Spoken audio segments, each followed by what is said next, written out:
Hello बच्चों, कैसे हो? बढ़िया हो ना? तो चलो learn Hindi and Gujarati channel में आपका स्वागत है। आज हम सीखेंगे व्याकरणिक कोटियों के अंतर्गत लिंग। तो चलो हो जाओ तैयार। देखो, व्याकरणिक कोटियाँ होती कैसी है वो पहले समझ लेते हैं। कि जैसे काल है ना? काल कौन कौन से होते हैं आप जानते हो ना? वर्तमान काल, भूतकाल, भविष्य काल होते हैं ना। लिंग, स्त्रीलिंग, पुल्लिंग होते हैं, वचन, एक वचन वगैरह होते हैं। तो ये जो कारक, वाक्य, वृत्ति, पक्ष, ये सभी व्याकरणिक कोटियाँ हैं। अब कैसे, चलो ये भी समझते हैं।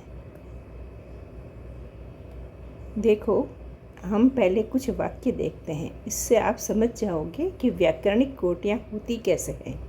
जैसे ये वाक्य है, मैंने व्याकरण पढ़ लिया। ये पढ़ लिया, ये काम हो चुका है, तो हम काल कौन सा कहेंगे? भूतकाल। ठीक है, तो भूतकाल है, इसलिए यहाँ मैं जो करता है उसके ने कारक लगा है। ठीक है, तो यहाँ हमने देखा कि भूतकाल की क्रिया होने के कारण कर्ता में ने कारक लगा है। जबकि अगर मैं खाना खा रही हूँ, मैं व्याकरण पढ़ रही हूँ, ऐसा कहेंगे तो वर्तमान काल हो जाएगा, तब ने कारक नहीं लगेगा, है ना? तो यहाँ आपने देखा कि काल भूतकाल है, इसलिए कारक ने लगा है। तो यही तो व्याकरणिक कोटि कही जाती है कि भाई अगर काल अलग होता है तो उसके अनुसार कारक भी अलग होता है। ठीक है, दूसरा वाक्य देखते हैं। जैसे मैं व्याकरण पढ़ रहा हूँ। अब देखो, यहाँ तो ने कारक नहीं लगा। क्यों? क्योंकि ये भूतकाल की क्रिया नहीं है ना? तो हमने कारक वाले चैप्टर में पढ़ा था कि जब सकर्मक हो और भूतकाल की क्रिया हो तब कर्ता में ने कारक लगता है। ठीक है, लेकिन यहाँ पर पढ़ रहा हूँ, ये वर्तमान काल की क्रिया है, इसलिए यहाँ पर ने कारक नहीं लगा है। तो यहाँ पर हम ये देखते हैं कि यहाँ कारक भी वह काल देखकर लगाया जाता है। ठीक है, अगर भूतकाल है तो लगा है, लेकिन वर्तमान काल है तो कारक नहीं लगा है। ठीक है, अब देखो यहाँ आगे वाक्य है, मैं व्याकरण पढ़ूंगा। अब देखो, ये तो है भविष्य काल की क्रिया, है ना? तो यहाँ पर भविष्य काल में क्रिया का ये रूप बदल गया, पढ़ूंगा। यहाँ था पढ़ रहा है, यहाँ है पढ़ लिया। तो देखा आपने, यहाँ काल के अनुसार क्रिया का रूप भी बदल जाता है। ठीक है, तो यहाँ हमने व्याकरण कोटियों में क्या देखा कि एक तो कारक भी बदलते रहते हैं। ठीक है, काल बदलते रहते हैं। ठीक है, ये दो बात तो देख ली। अब देखो, गीता हिंदी व्याकरण पढ़ रही है। ठीक है, यहाँ रही है आया है। ये क्यों आया है? क्योंकि गीता स्त्रीलिंग है। तो यहाँ पर हमने क्या देखा कि लिंग के कारण यहाँ पढ़ रही है, लेकिन श्याम हिंदी व्याकरण पढ़ रहा है, यहाँ रहा है आया। क्यों आया? क्योंकि श्याम लड़का है। तो यहाँ पर भी लिंग की बात आई। ठीक है, तो क्रिया पर प्रभाव पड़ रहा है किसका? स्त्रीलिंग का और पुल्लिंग का। तो आपने देखा, कारक में, काल में, लिंग में, ये सब वाक्य में परिवर्तन लाते हैं। ठीक है, तो चलो आगे भी देख लेते हैं वाक्य। ये हमारा वाक्य है, हम हिंदी व्याकरण पढ़ रहे हैं। यहाँ हम बहुवचन है, इसलिए क्रिया ली गई है पढ़ रहे हैं। ठीक है, तो यहाँ हमने क्या देखा?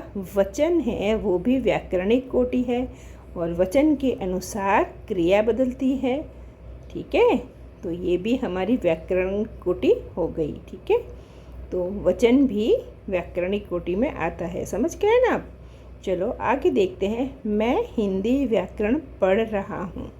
ठीक है, मैं कौन सा व्याकरण पढ़ रहा हूँ? हिंदी व्याकरण पढ़ रहा हूँ।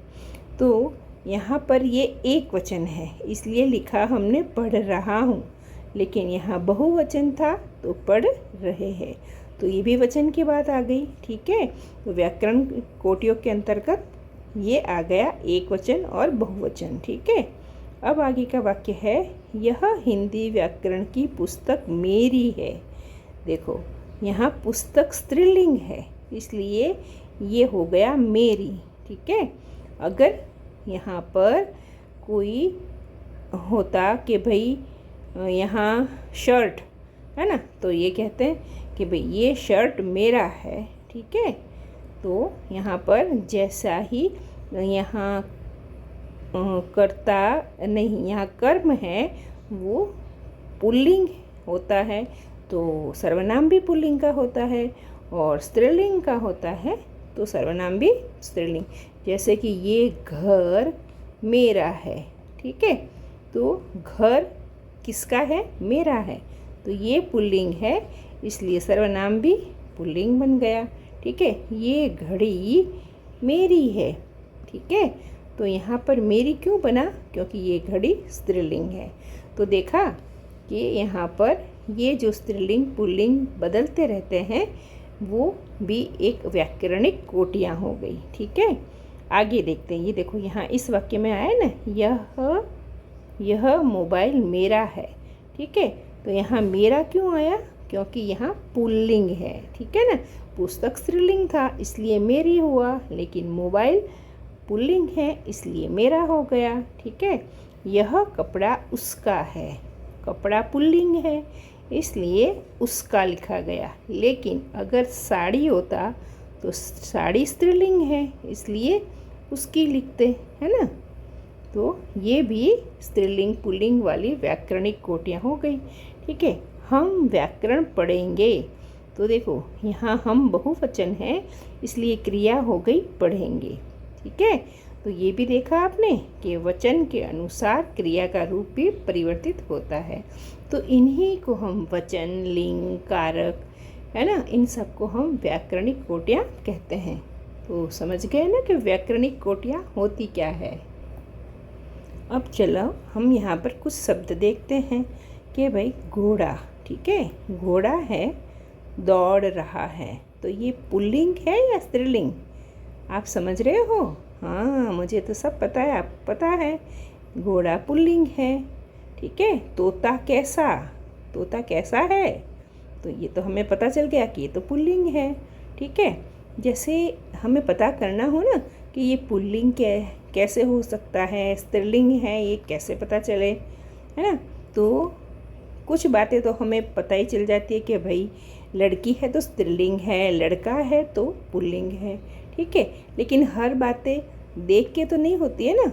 जैसे भाषा कोई स्त्री या पुरुष थोड़ी है, लेकिन हमें कैसे पता चलेगा कि हम प्रश्न पूछते हैं कैसा या कैसी से। ठीक है, या फिर विशेषण लगा देते हैं कि भाई अच्छा या अच्छी। ठीक है, ऐसे करते देखते हैं। देखो, ऐसा करके देखते हैं। घोड़ा कैसा, तो ये क्या हो गया? पुल्लिंग हो गया। ठीक है, अगर अच्छा आएगा, ये अच्छा आया तो ये हो जाएगा पुल्लिंग। ठीक है, और कैसी तो ये हो जाएगा स्त्रीलिंग। अच्छी है तो भी हो जाएगा स्त्रीलिंग। तो चलो हम देखते हैं। घोड़ा कैसा, तो ये हो गया पुल्लिंग, है ना। तोता कैसा, पुल्लिंग। लेकिन कविता कैसा, ऐसा चलेगा? नहीं चलेगा ना। तो इसलिए कविता कैसी, तो ये हो गया स्त्रीलिंग, है ना। परीक्षा कैसी हुई, तो ये कैसी है इसलिए ये हो गया स्त्रीलिंग। ठीक है, लड़की कैसी, स्त्रीलिंग। जाली कैसी, स्त्रीलिंग। लेकिन इस तरफ पंखा कैसा है तो हम कहेंगे पुल्लिंग। कछुआ कैसा है, तो ये हो गया पुल्लिंग। पुदीना कैसा है, तो पुल्लिंग। घड़ा, तांबा, रायता, इन सब को हम कैसा से प्रश्न पूछते हैं तो हमें समझ में आ जाता है ये सभी पुल्लिंग है। और कैसी से प्रश्न पूछते हैं तो भी स्त्रीलिंग हो जाता है, ऐसे पता चल जाता है। ठीक है, तो लिंग पहचानने का ये तरीका हो गया। बस आप पूरे चैप्टर में और कुछ याद रहे चाहे न रहे, बस कैसा कैसी या फिर अच्छा अच्छी, ये बस इतने दो ये फ़र्क समझ लोगे ना, तो सारे लिंग के आप प्रश्न हल कर लोगे। ठीक है, तो इस प्रकार हम परिभाषा देखते हैं कि संज्ञा के जिस रूप से वस्तु की पुरुष या स्त्री जाति का, पुरुष है या स्त्री जाति है, उसका बोध होता है, उसी को हम लिंग कहते हैं। ठीक है ना, कि भाई हमें पता चल जाता है कि हाँ ये पुरुष है ये स्त्री है। तो जिस रूप से वस्तु की पुरुष या स्त्री जाति का बोध होता है उसे लिंग कहते हैं। ठीक है, तो लिंग कितने होते हैं? दो होते हैं, एक पुल्लिंग और एक स्त्रीलिंग। चलो हम देखते हैं कि हमारे हिंदी व्याकरण में लिंग निर्धारण के लिए भी कई बातें हैं, लेकिन कुछ बातें हम देखते हैं। देखो हमारी हिंदी भाषा में क्या है कि कुछ शब्द तो होते हैं तत्सम। ठीक है, तत्सम का मतलब आपने पिछले वीडियो में देखा था कि संस्कृत के आए हुए शब्द है ना, और कुछ शब्द होते हैं तद्भव, यानी कि संस्कृत का जिनका रूप बदला है वो तद्भव है। ठीक है, और कुछ शब्द होते हैं देशज। ठीक है, जो लोगों की बोलचाल के द्वारा चलन में आए हैं, उनकी उत्पत्ति कहाँ से हुई ये पता नहीं होता है। ठीक है, और कुछ शब्द होते हैं विदेशी। ठीक है, तो आप सोचो कि संस्कृत व्याकरण के नियम तो तत्सम पर ही लग पाएंगे, लेकिन तद्भव वो तो रूप बिगड़ा हुआ रूप है। ठीक है, देशज वो तो वैसे ही बोलचाल से उत्पन्न हुआ है, और विदेशी भाषा के तो शब्द ही अलग होते हैं, चाहे वो अरबी होते हैं, चाहे वो उर्दू होते हैं, चाहे अंग्रेजी होते हैं। तो उन पर हम हिंदी के या संस्कृत के नियमों को लागू नहीं कर सकते। तो इस प्रकार हम एक ही प्रकार के कोई नियम वचन के संबंध में लागू नहीं कर सकते थे। ठीक है, इसीलिए कुछ बातें देखते हैं तो उसमें अपवाद भी होता है। ठीक है, चलो देखते हैं।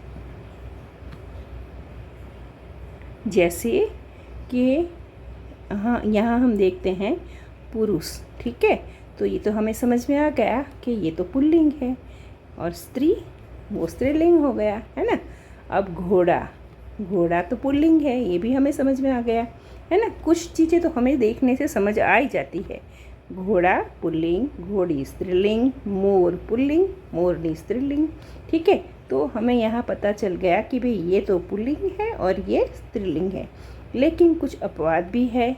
कैसे कि भाई संतान, अब संतान चाहे लड़का भी हो सकती है लड़की भी हो सकती है, तो हम संतान को देख सकते हैं, लेकिन संतान स्त्रीलिंग है या पुल्लिंग है ये हम नहीं कह सकते हैं। ठीक है, तो इसको इसलिए हम स्त्रीलिंग मान लेते हैं कि संतान कैसी है। अब चाहे लड़का हो तो भी कहेंगे संतान कैसी है, लड़की है तो भी कहेंगे संतान कैसी है। ठीक है, इसी प्रकार सवारी में पुरुष भी सवारी हो सकता है और स्त्री भी सवारी हो सकती है। ठीक है, इसलिए इनको भी हम कहेंगे स्त्रीलिंग। ठीक है, सवारी कैसी है ये हमारा स्त्रीलिंग शब्द हो गया। ठीक है, तो इस प्रकार हम कह सकते हैं कि जिन प्राणीवाचक संज्ञाओं से जोड़े का ज्ञान होता है, पुरुष स्त्री घोड़ा घोड़ी जोड़े हो गए ना, जोड़े का ज्ञान होता है, उनमें पुरुषवाचक संज्ञाएं पुल्लिंग बताती है और स्त्री बोधक संज्ञाएं स्त्रीलिंग होती है। ठीक है, ये तो आपको समझ में आ गया। परिभाषा चाहे याद रहे चाहे नहीं रहे, लेकिन कुछ बातें समझ में आ जाती है ना, तो आप प्रश्नों को आसानी से हल कर सकते हो। ठीक है, तो चलो व्याकरण के कुछ नियम तो हम देख लेते हैं। ये तो भाई व्याकरण के तो एक अथाह सागर है, हम जितने शब्दों को देखें उतने ही कम हैं, लेकिन कुछ वाक्यों का, कुछ शब्दों का, कुछ नियमों का अभ्यास करने से हमारा देखने का नज़रिया अच्छा होता है। इसलिए यहाँ पर हम कुछ नियम देख लेते हैं। देखो, जैसे कुछ समुदायवाचक संज्ञा होती है। ठीक है, जैसे देखो एक शब्द है हमारा समूह मतलब कि भाई एक व्यक्ति तो नहीं है, बहुत लोगों का समूह है। समूह कैसा, तो पुल्लिंग हुआ ना, ठीक है। झुंड कैसा, मंडल कैसा, तो कैसा से प्रश्न पूछने से पुल्लिंग है या स्त्रीलिंग हमें पता चल जाएगा। लेकिन भीड़ कैसी, तो ये तो स्त्रीलिंग है। फौज कैसी, सभा कैसी, प्रजा कैसी, सरकार कैसी, टोली कैसी, ठीक है। तो यहाँ पर भी समझ में आ गया कि भाई कैसी से प्रश्न पूछने पर ये सारे उत्तर आ रहे हैं, इसलिए ये स्त्रीलिंग है। और कैसा से प्रश्न पूछने से पता चल रहा है, इसलिए ये सारे पुल्लिंग है। तो आपके एग्ज़ाम में कोई भी प्रश्न आए, आपको ये सारे नियम, ये सारी बातें भले ही याद ना आए, याद आ जाए तो बहुत अच्छी बात है, लेकिन याद नहीं भी आए ना, तो कैसा, कैसी से या अच्छा, अच्छी, ऐसे शब्द लगाकर अगर आप प्रश्न पूछोगे तो आपको समझ में आ जाए, ठीक है। अब देखो यहाँ कह रहे हैं कि शरीर के अवयव के नाम होते हैं ना, वो पुल्लिंग होते हैं, ठीक है। अभी मैंने कहा था ना अपवाद भी होते हैं हिंदी व्याकरण में, ठीक है। तो जैसे बाल कैसा, सिर कैसा, मस्तक कैसा, तालू कैसा, ओठ कैसा, गाल कैसा है, हाथ कैसा है, ऐसा हम कहते हैं ना, तो ये सब तो हो गए पुल्लिंग। लेकिन आँख कैसी, नाक कैसी, है ना, जीभ कैसी, नस कैसी, है ना, तो ऐसे कैसी से प्रश्न से पूछने से हमें पता चल रहा है कि ये सभी स्त्रीलिंग है। देखा, तो यहाँ कह रहे हैं कि शरीर के अवयव होते पुल्लिंग है, लेकिन अपवाद यानी कि सभी बातें सही नहीं होती है इस नियम के अनुसार, तो कुछ स्त्रीलिंग भी है, ठीक है। चलो कुछ नियम और कुछ बातें और जान लेते हैं कि जैसे ये है सोना, तांबा, पीतल, लोहा, सीसा, कांसा, ये सारे धातुएं हैं, ये धातुएं पुल्लिंग में आती है, ठीक है। लेकिन फिर देखो अपवाद की बात, चांदी, ये भी तो धातु है, लेकिन चांदी कैसी, है ना, चांदी कैसी है, तो ये तो स्त्रीलिंग हो गया। तो यहाँ तो कह रहे हैं कि धातुओं के नाम पुल्लिंग होते हैं, लेकिन अपवाद क्या है, चांदी, ठीक है। और देखो धातु कैसी, अगर धातु खुद की बात करें तो धातु कैसी है, तो वो भी स्त्रीलिंग है, ठीक है। अब देखो पेड़ों के नाम की बात हो रही है, पेड़ों के नाम को भी क्या कह रहे हैं, पुल्लिंग कह रहे हैं, ठीक है। तो हमें देखो इस नियम को हम एकदम पत्थर की लकीर तो नहीं मान सकते, हर किसी में अपवाद तो होता ही होता है, ठीक है। तो वचन के मामले में हम पूरे नियमों पर बंधे नहीं रह सकते हैं, ये बात हमें समझनी है, ठीक है। हमें कुछ बातों का ज्ञान होना चाहिए, जैसे पीपल, बड़, सागवान, अशोक, जामुन, आम, ये सारे ही पुल्लिंग है। कैसे, पीपल का पेड़ कैसा है, बड़ कैसा है, सागवान कैसा है, अशोक कैसा है, ठीक है। तो ये सारे ही पुल्लिंग कहे जाएंगे, ठीक है। अब देखो अनाजों के नाम को भी इन्होंने कहा है पुल्लिंग, जैसे जौ कैसा है, गेहूँ कैसा है, चावल कैसा है, तो मटर, चना, तिल, ये सारे ही पुल्लिंग है। लेकिन अपवाद की बात करें तो मक्का, ज्वार, ये सब स्त्रीलिंग है, ठीक है। कि भाई ज्वार कैसी है, अच्छी नहीं लगी हमें तो, ठीक है, तो ये स्त्रीलिंग हुआ ना। तो यहाँ पर अनाज पुल्लिंग होते हैं, लेकिन ज्वार के मामले में ये बात हो गई अपवाद। आगे देखते हैं कि द्रव क्या है, द्रव, द्रव मतलब लिक्विड, है ना, जैसे घी कैसा है, तेल कैसा है, पानी, दही, शरबत, सिरका, ये सारे ही पुल्लिंग कहे जाएंगे, ठीक है। लेकिन अपवाद, छाछ भी तो द्रव है, लेकिन छाछ के लिए हम क्या कहेंगे, छाछ अच्छी है, स्याही अच्छी है ना, तो ये स्त्रीलिंग होते हैं, ठीक है। तो यहाँ पर देखा हमने कि ये पुल्लिंग मानते हैं द्रव को, लेकिन कुछ अपवाद भी है, ठीक है। अब देखो जल और स्थल भागों के नाम, देश, नगर, द्वीप, पहाड़, समुद्र, सरोवर, आकाश, पाताल, घर आदि पुल्लिंग होते हैं, ठीक है। ये ध्यान रखना, जैसे नगर कोई भी आ जाए कि भाई जयपुर नगर कैसा है, ठीक है, हिमालय पहाड़ कैसा है, हिंद महासागर कैसा है ना, तो ये सारे जल और स्थल के भागों को हमें क्या समझना है, पुल्लिंग समझना है, ठीक है। चलो आगे देखते हैं। ग्रह के नाम सूर्य, चंद्रमा, मंगल, बुध, शनि, राहु, केतु आदि क्या माने जाएंगे? पुल्लिंग। ठीक है, लेकिन अपवाद क्या है? पृथ्वी, ये भी तो ग्रह है, लेकिन इसे हम कहते हैं स्त्रीलिंग। कैसे? पृथ्वी कैसी है, ठीक है ना, तो ये स्त्रीलिंग है। ठीक है, चलो आगे चलते हैं। वर्णमाला के अक्षरों के नाम। अ, औ, क, प, य, स। हम कहेंगे अ कैसा लिखा है भाई? कैसा, पुल्लिंग का है ना। औ कैसा लिखा है? क सही नहीं लिखा आपने, अच्छा नहीं लिखा। प अच्छा नहीं लिखा, है ना। तो ये सारे अक्षरों को हम पुल्लिंग कहेंगे। लेकिन ये जो ई, छोटी ई, बड़ी ई, री, इनको हम स्त्रीलिंग कहेंगे। कैसे? ई तुमने सही नहीं लिखी, ये अच्छी नहीं लग रही है ना, ये कैसी है, कैसी लिखी है। ठीक है, तो यहाँ पर ये स्त्रीलिंग है, तो ये अपवाद हो गया ना। इसी प्रकार हम और भी शब्द देखते हैं, जैसे कपड़ा, ठीक है, गाना, पैसा, पहिया, आटा, चमड़ा आदि आकारांत। आकारांत का मतलब क्या हुआ? ये देखो पीछे आ लगा है ना, आ, पीछे आ लगने का मतलब होता है आकारांत। आ जिसका अंत है वो। ठीक है, तो ये जो आकारांत संज्ञाएं है वो पुल्लिंग होती है। ठीक है, इसमें भी अपवाद होते हैं। ठीक है, कपड़ा कैसा, गाना कैसा, ठीक है ना। वैसे ही आगे देखते हैं, जिन भाववाचक संज्ञा के अंत में ना, अ, पन, वा, पा होता है, जैसे कि आना, गाना, बड़प्पन, चढ़ावा, बुढ़ापा, ये सारे ही पुल्लिंग होते हैं। और आन अंत वाली संज्ञाएं जैसे लगान, मिलान, पान, नहान, उठान, ये सब पुल्लिंग होती हैं। ठीक है, अब देखो आगे के भी थोड़े देख लेते हैं कि ये जो नदी, इसमें पीछे ई आया है। ठीक है, चिट्ठी में भी ई, रोटी में भी ई, टोपी, उदासी, ये ऐसी जैसी ईकारांत संज्ञा है। ईकारांत का मतलब जिसके अंत में ई है। ठीक है, तो ये इकारांत संज्ञाएं स्त्रीलिंग होती है। ठीक है, लेकिन इसमें भी अपवाद है।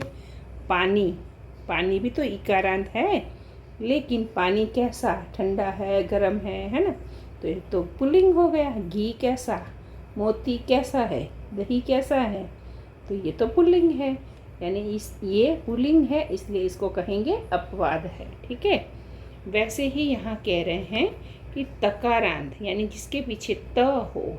ठीक है, रात, बात, लात, छत, बीत, ये संज्ञाएं स्त्रीलिंग होती है। बीत कैसी है, छत कैसी है ना। खेत, दांत, सूत, ये अपवाद है। कहने का मतलब ये स्त्रीलिंग नहीं है। खेत कैसा है, दांत कैसा है, तो ये अपवाद है। ठीक है, अब उकारांत संज्ञाएं जैसे बालू, लू, दारू, झाड़ू, ये पीछे क्या लगा है? ऊ, ये ऊ है ना, तो ये सब स्त्रीलिंग होती हैं। ठीक है, लेकिन आलू, इसमें भी तो वो आया है, लेकिन ये तो पुल्लिंग है। आलू कैसा, रतालू कैसा, ठीक है ना, तो यहाँ पर कुछ अपवाद भी है। तो देखा, वचन है उसमें कई अपवाद भी है और कई नियम भी है। ठीक है, तो समझ में आ गया ना। और इनको समझ में आया तो है ही आपको, ये तो मैं मान लेती हूँ, लेकिन फिर भी आपको नियम कि भाई कौन सी बात, इकारांत वाली बात क्या थी, तकारांत वाली बात क्या थी, उकारांत वाली बात क्या थी, ऐसे कोई बात याद भी नहीं आए ना, तो किसी प्रकार की चिंता करने की ज़रूरत नहीं। हमें तो प्रश्न पूछ लेना है कि भाई कैसा, पहाड़ कैसा, तो ये तो पुल्लिंग हो गया। नदी कैसी, ठीक है, तो ऐसी कैसी या कैसा से प्रश्न पूछने से हमें पता चल जाएगा कि अगर कैसी है तो स्त्रीलिंग है और कैसा है तो पुल्लिंग है। बस ये एक ट्रिक याद रखनी है आपको। ठीक है, तो थैंक यू सो मच। अगर वीडियो पसंद आता है तो लाइक करना है, ठीक है, और सब्सक्राइब भी करना है। ठीक है।